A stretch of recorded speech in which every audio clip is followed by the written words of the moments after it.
Everybody, it's Mrs. Burdick, the reading coach. I'm in the mood for some cookies today, and I wanted to come to you and I wanted to share one of my favorite recipes. This is a cookbook, and in this cookbook is one of my very favorite cookie recipes. Thank you, Paula Deen. Now, I have to be able to read it because once I go to the page where the recipe is, it's called Magical Peanut Butter Cookies.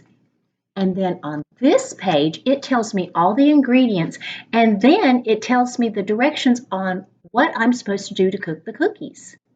Now, let's make some cookies together, shall we? I have all of my ingredients ready, and I'm going to actually turn my camera so that you see most of the ingredients and less of Mrs. Burdick. So I have my bowl. I'm going to need sugar, so I have it ready. I'm going to need peanut butter, vanilla extract, and 1 egg. And after I cracked that egg, I washed my hands very well. Now, I just put all those ingredients inside my bowl. Sometimes when I'm cooking, I use my 1 cup measure, and then I don't have it readily available for my other 1 cup of ingredients.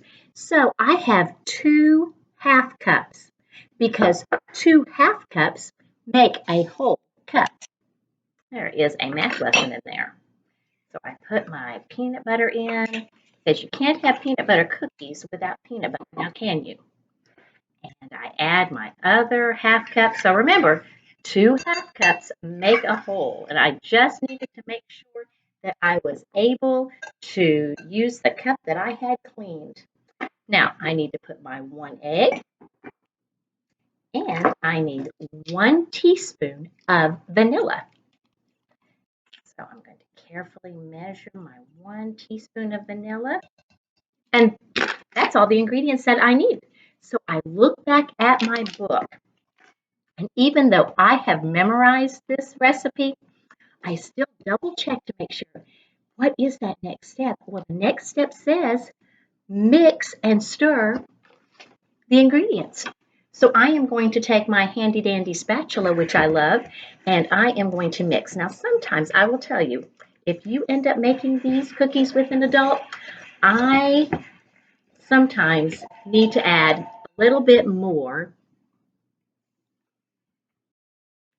As I'm mixing, I have to be very aware of the consistency of the mix.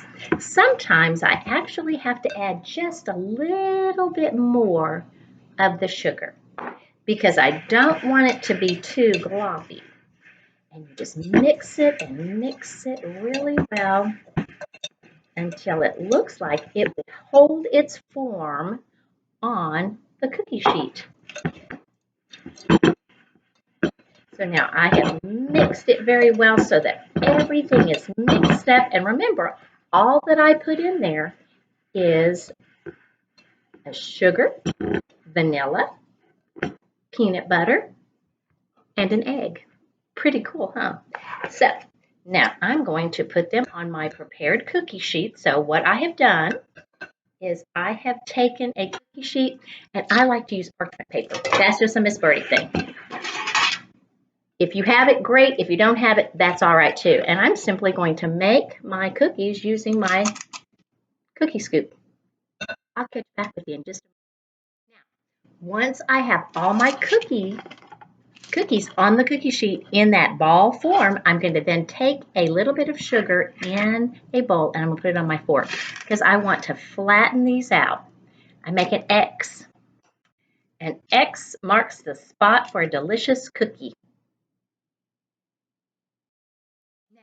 All my cookies have been flattened with that X crisscross shape. I'm going to put them in the oven. Again, that is the adult job. I'm going to put them in the oven, and then I'll be right back with some fresh homemade cookies.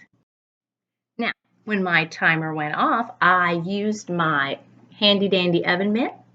And remember, this is the adult part. I had to go to the oven, take out my cookies. I put them on my cookie rack, and now they've cooled.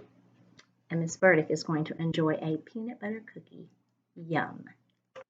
Talk to you later, guys. Mrs. Burdick out.